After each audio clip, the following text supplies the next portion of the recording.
దేవునికి స్తోత్రం. ప్రియమైన దేవుని పిల్లలారా, విసుకక ప్రార్థన చేయుచుండవలనని యేసు చెప్పిన ఉపమానము లూకా సువార్త 18వ అధ్యాయం 2వ వచనం చదువుకుందాం.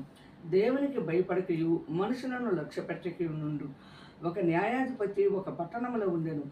ఆ పట్టణంలో ఒక విధవరాలును ఉండెను.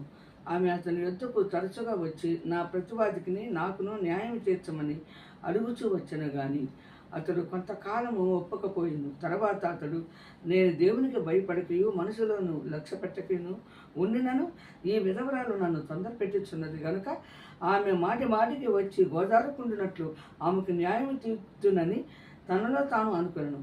మరియు ప్రభు ఇట్లనను, అన్యాయస్తుడైన ఆ న్యాయాధిపతి చెప్పిన మాట వినుడి. దేవుడు తాను ఏర్పరచుకొనిన వారు దివారాత్రులు తన్ను గూర్చి మొరపెట్టుకొనుచుండగా వారికి న్యాయము తీర్చడా?